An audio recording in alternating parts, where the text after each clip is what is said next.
So, I mean, you've got thousands of hours of flight time. You've got decades of experience, and then you take those lessons from the cockpit and you bridge the gap between the cockpit and the embassy. You did international relations. You did it at a very basic level where you're training our allies, and you did it literally at the embassy level as well, bridging the gap between the Air Force and Department of State and our allies. Can you tell me a little bit what it's like to be boots on the ground in international relations and actually speaking to fellow military men and explain how you dealt with those cultural gaps with our allies? Yeah, yeah. The so where it really started for me is as getting towards the end of my flying career. You kind of know it when you move up the pyramid. You become a lieutenant colonel, you become an '06, a colonel, and you kind of know where your flying career is going to kind of cap off. And so I knew that was coming, and I started to learn this and became interested. One, I stayed in the military, one because of the flying, but because it gave me the opportunity to move and live in different parts of the world. And I really I learned as an adult to really embrace how other cultures function.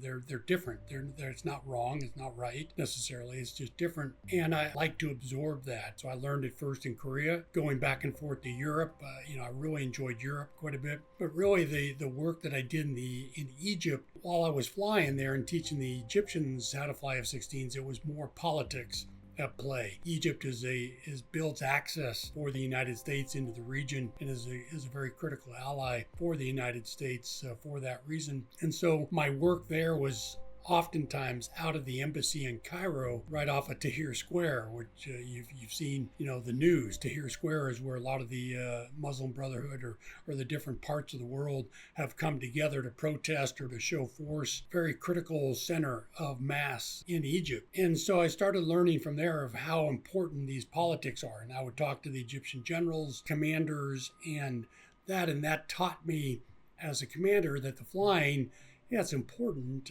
but there's a whole nother layer above this that is equally important. And so that's where it really started for me. I came back from that, flew again for several more years, and then started working as a NATO. As I helped run a NATO research center. I was the senior U.S. representative, 200 or 300 people in northern Germany working for NATO. And now I'm working with 17 different nations at the same time, where I'm the guy at the head of the table taking critiques or making decisions and helping this team of 17 other national representatives make decisions. They all bring a different story. Some is a language story, some of it is a political story, some of it is an operational story.